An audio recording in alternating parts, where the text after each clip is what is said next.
কোটা সংস্কার আন্দোলনকারীদের উপর হামলার প্রতিবাদে আজ বৃহস্পতিবার রংপুরে কমপ্লিট শাটডাউন কর্মসূচি পালন করেছে বৈষম্যবিরোধী ছাত্র আন্দোলন।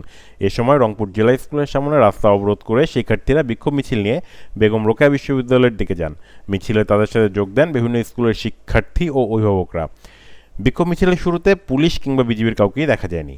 এদিকে বিক্ষোভ মিছিল থেকে তুমি কে আমি কে, রাজাকার রাজাকার, আমার ভাই মরল কেন, প্রশাসন জবাব চাই এবং পুলিশকে লক্ষ্য করে ভুয়া ভুয়া স্লোগান দিতে থাকে শিক্ষার্থীরা।